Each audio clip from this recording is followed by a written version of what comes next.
طيب خير. بسم الله الرحمن الرحيم. الحمد لله رب العالمين، والصلاة والسلام على سيدنا محمد وعلى آله وصحبه وسلم تسليما كثيرا. ما بعد, we have reached Surah Insaan in our exploration of the Quran. So we start off as ever, reciting part of the surah, and then inshallah we'll start exploring the surah بإذن ta'ala.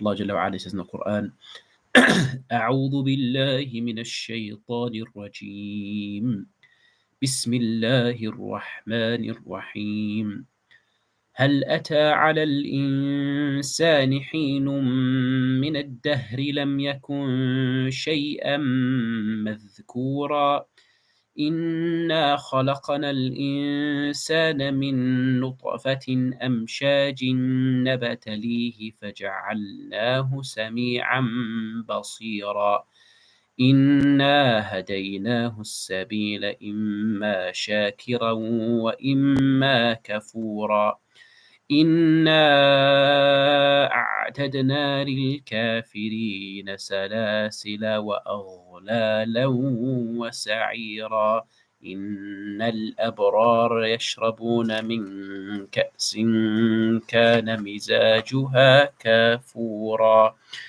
عينا يشرب بها عباد الله يفجرونها تفجيرا يوفون بالنذر ويخافون يوما كان شره مستطيرا ويطعمون الطعام على حبه مسكينا ويتيما وأسيرا إنما نطعمكم لوجه الله لا نريد منكم جزاء ولا شكورا.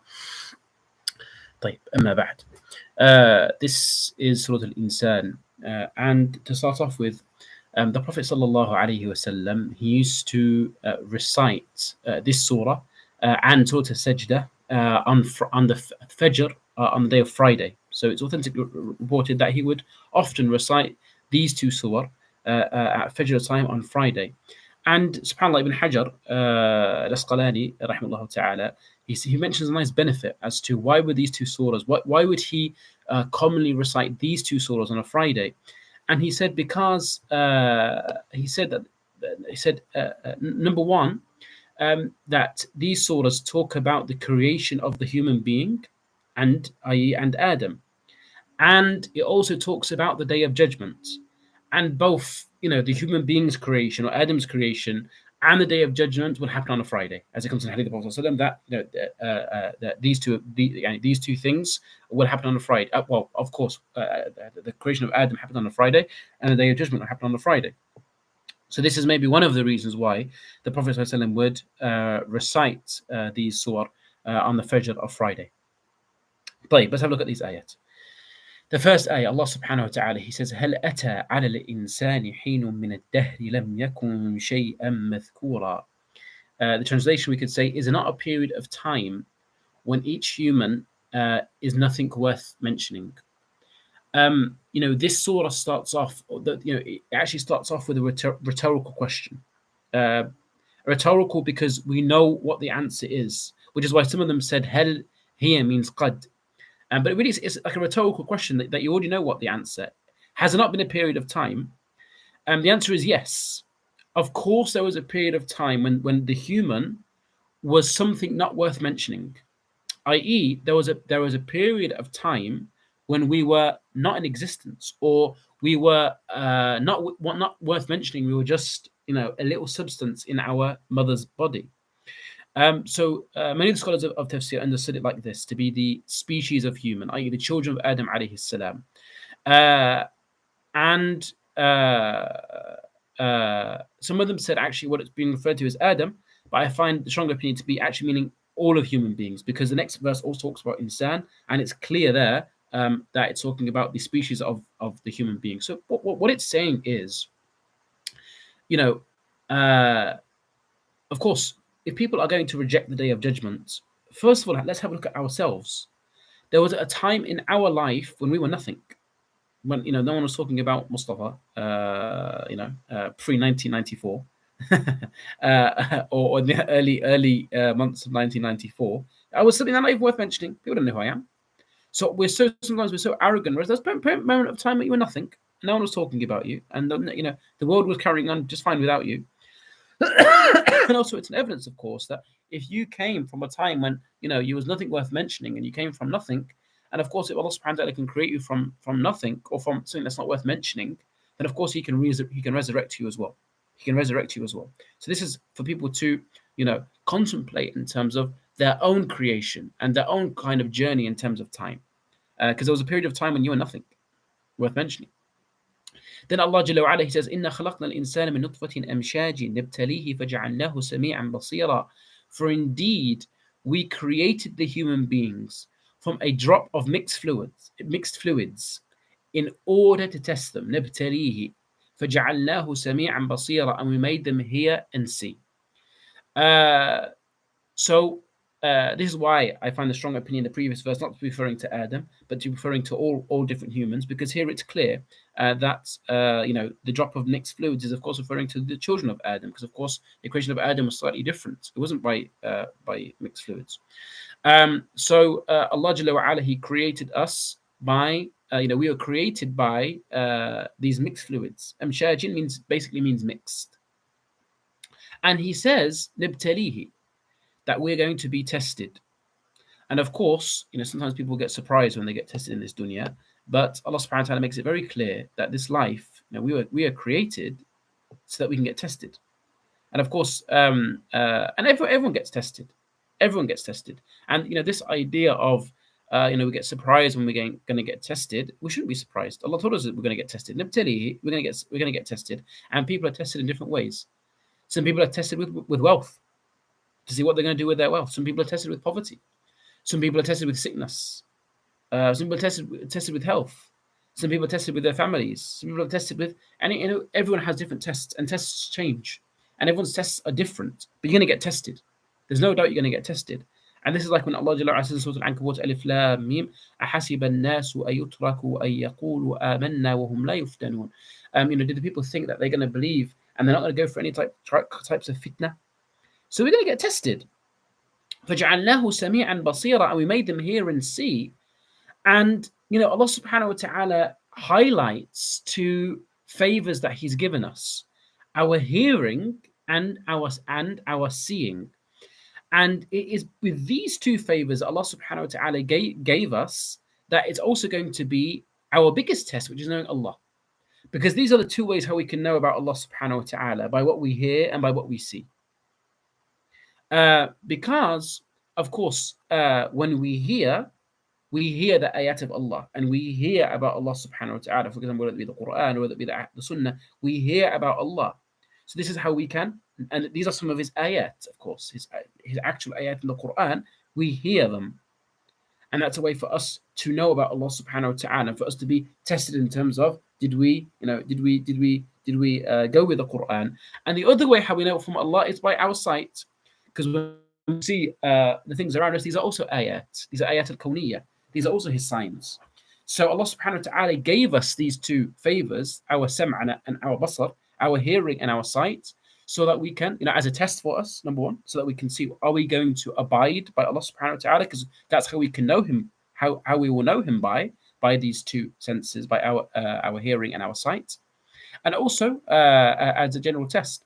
And look how Allah subhanahu wa ta'ala, some of the scholars, they say, he mentioned hearing first, because this is the most obvious way of knowing Allah subhanahu wa ta'ala, because of course listening to the Quran and the signs of Allah subhanahu wa ta'ala, where somebody just looking could the concept of Allah could go past him. Now Abu Hamid al-Ghazali rahimahullah ta'ala, he says that there's two things that we need to learn to get rid of kibr, to get rid of arrogance. One of them is knowing Allah subhanahu wa ta'ala, and the second is knowing ourselves, knowing the reality of ourselves. Because if we were to reflect upon what we are, then we shouldn't have kibr. We shouldn't have any arrogance. We were created from nutfatin amshajin. We were created from mixed fluids.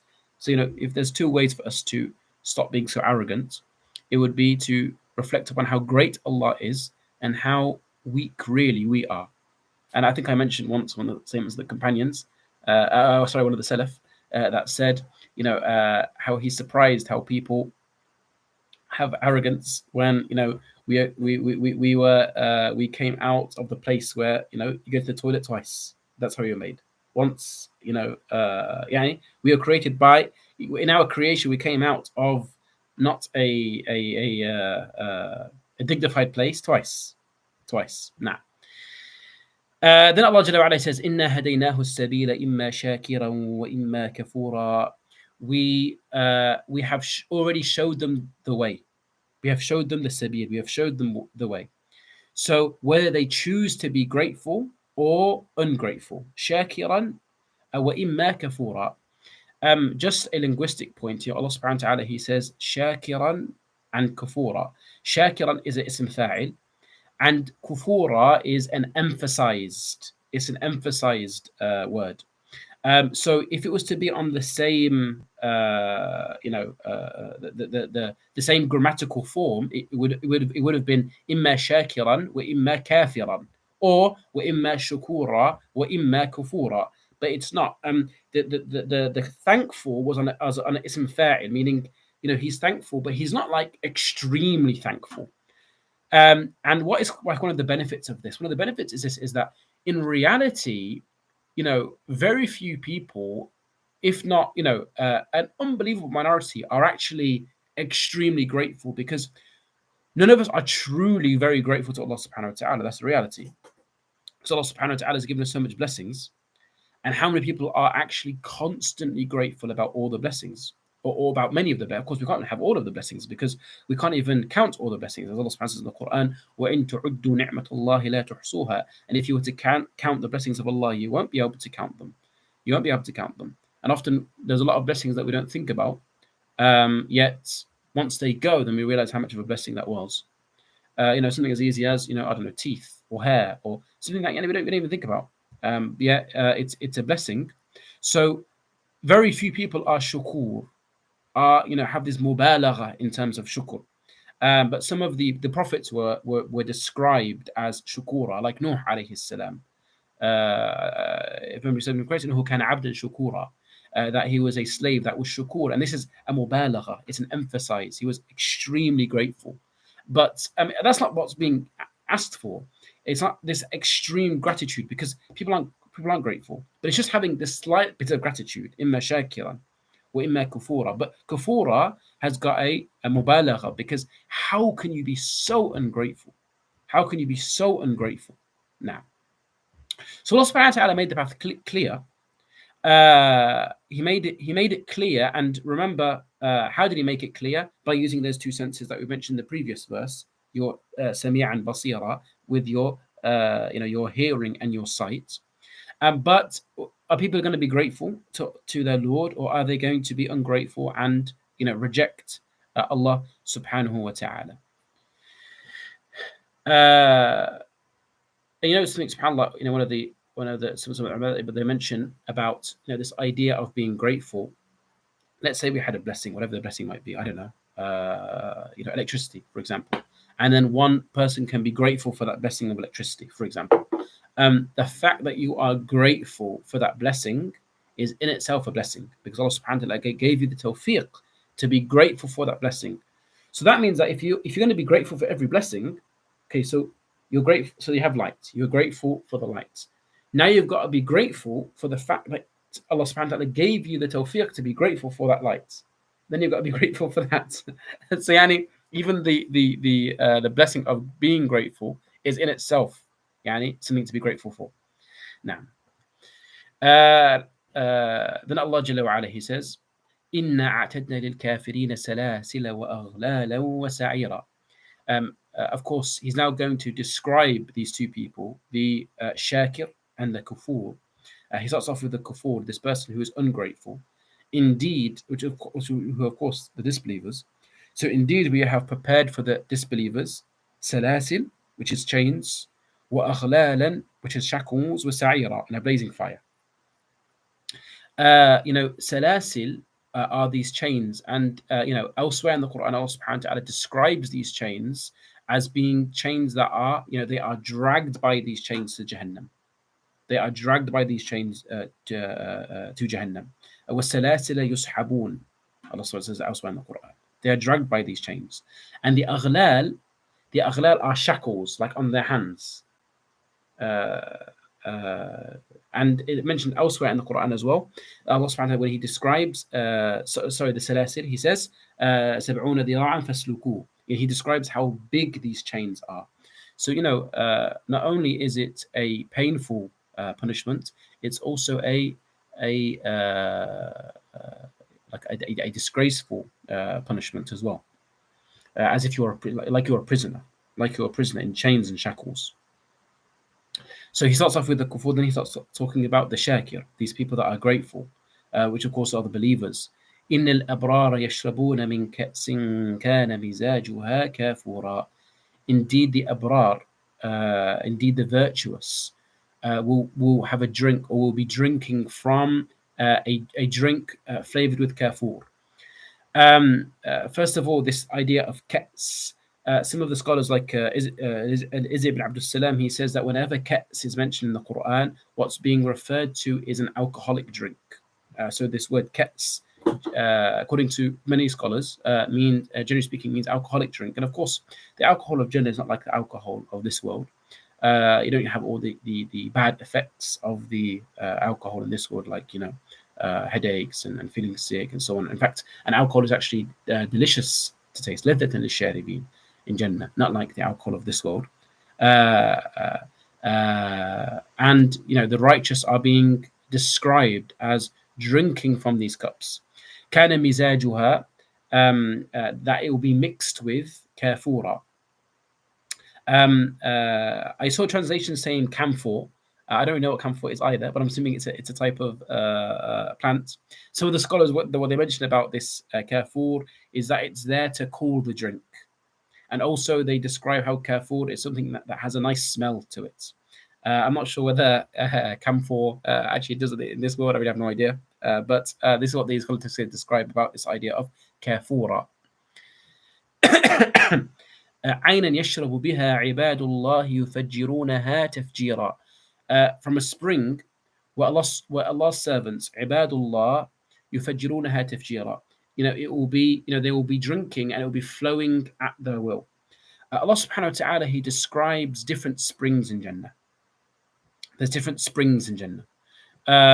And sometimes these different springs are used in comparison to each other. So sometimes, the people of a higher Jannah are described as having different springs to those in the lower Jannah. Just like is in Surah Al-Rahman, where Allah subhanahu wa ta'ala says, فِيهِمَا عَيْنَانِ تَجْرِيَانِ. There are, two springs that are flowing. And then He says, وَفِيهِمَا عَيْنَانِ الضَّاخَتَانِ. And there are two springs that are gushing. But that is for وَمِن دُونِهِمَا جَنَّتَانِ. So it's like a higher station. I had these two types of, and tajriyan is flowing is stronger than gushing. Well, of course, not necessarily in English, but tajriyan is stronger than nadhakhatan. So even, of course, the different levels of Jannah will mean that the different blessings will be different in terms of how much of a higher rank that you have. And sometimes Allah subhanahu wa ta'ala describes the different springs in Jannah.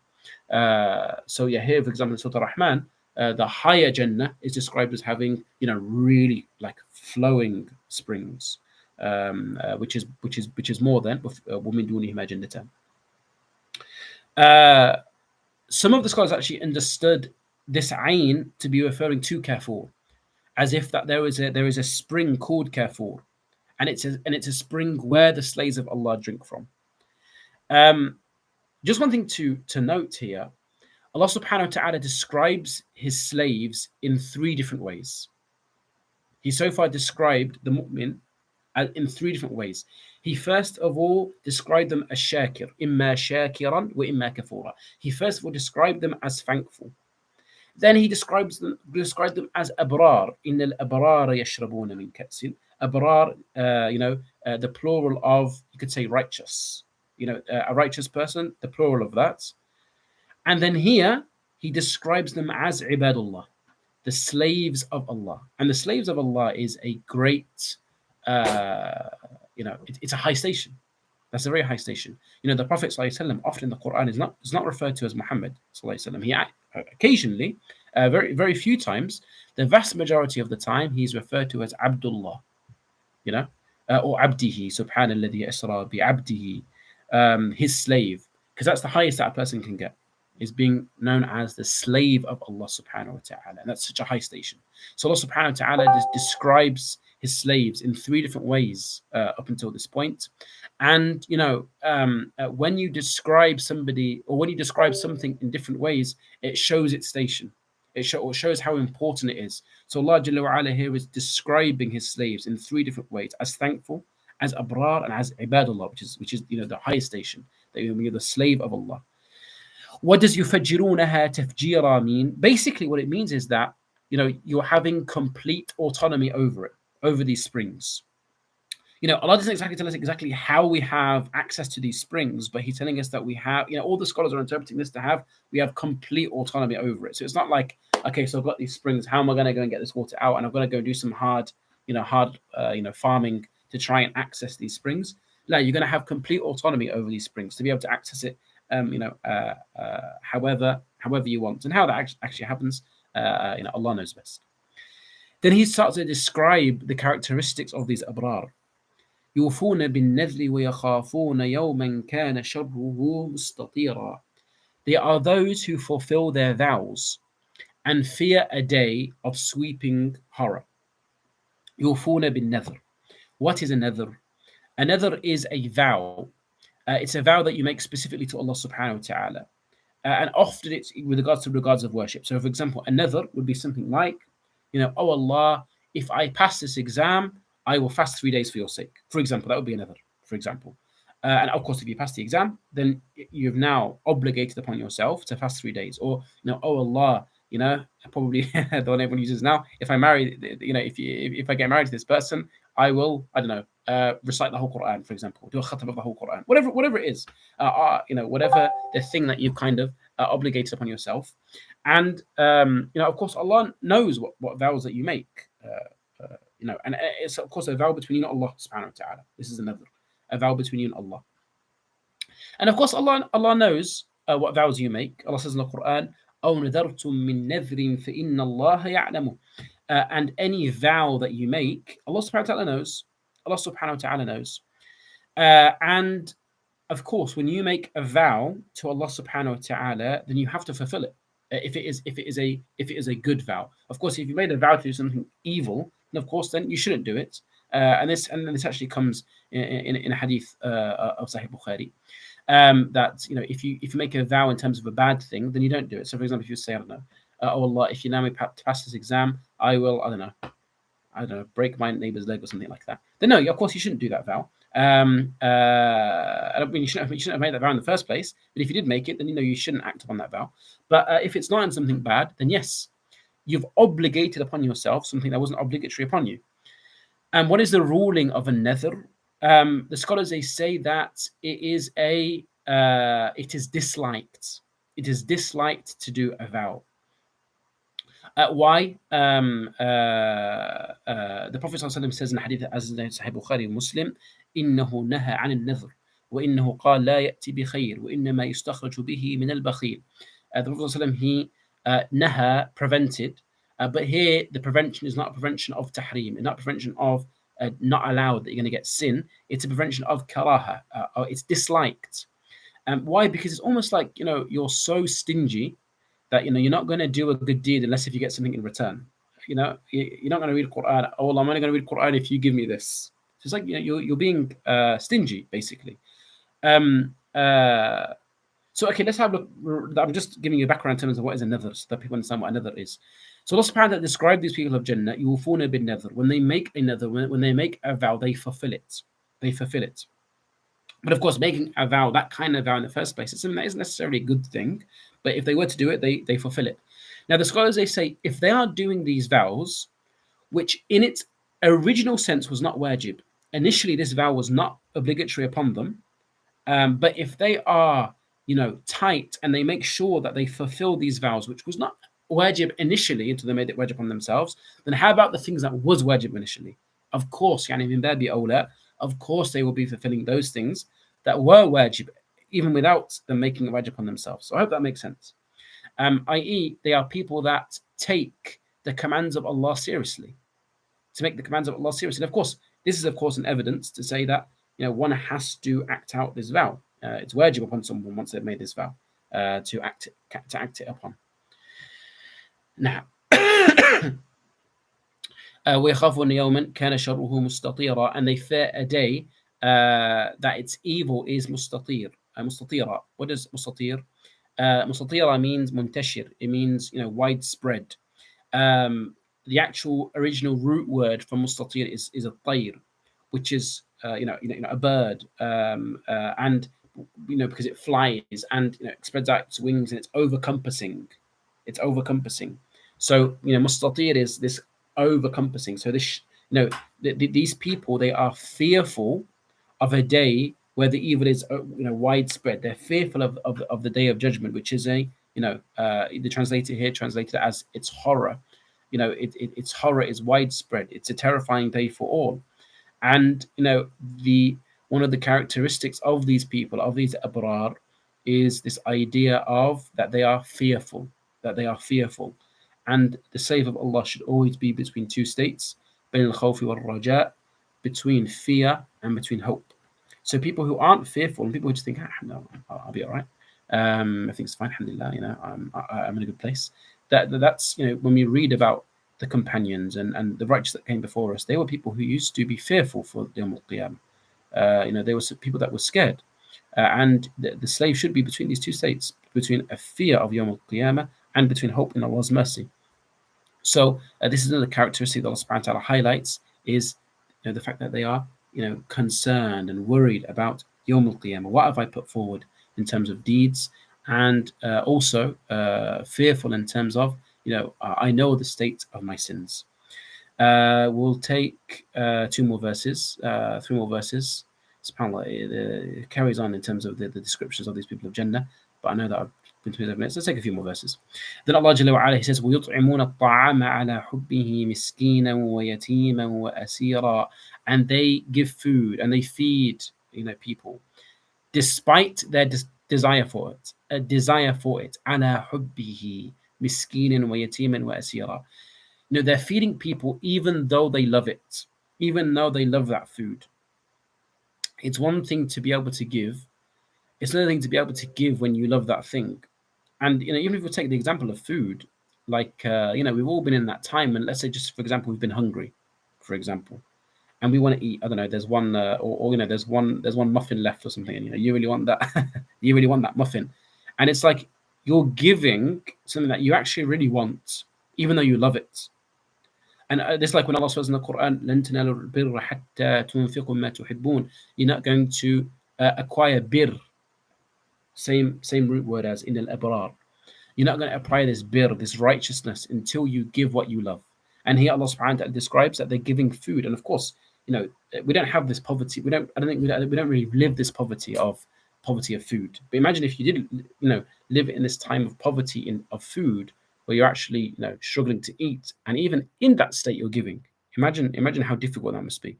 But generally speaking, giving from that which you love, and of course, this also shows the reward of feeding people. And Allah describes three different types of people here: miskin, wa yatim, wa asira.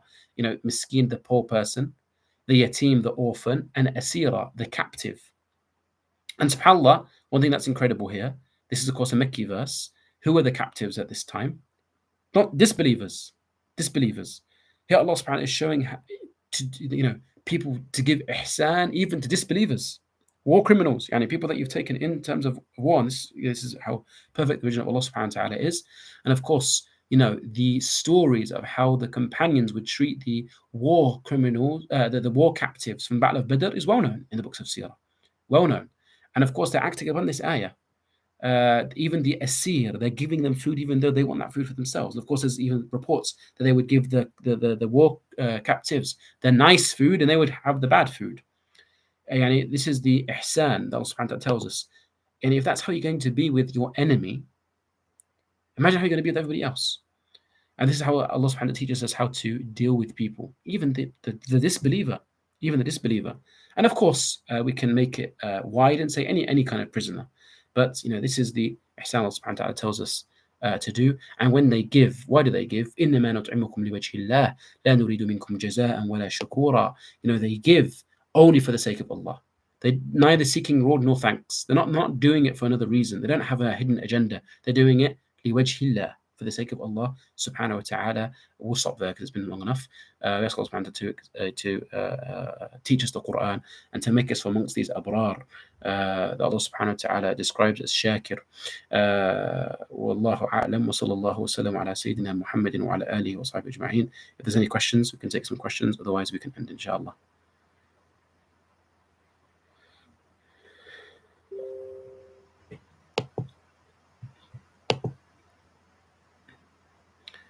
Khair, if there's no questions on YouTube or on Discord, then we can end inshallah.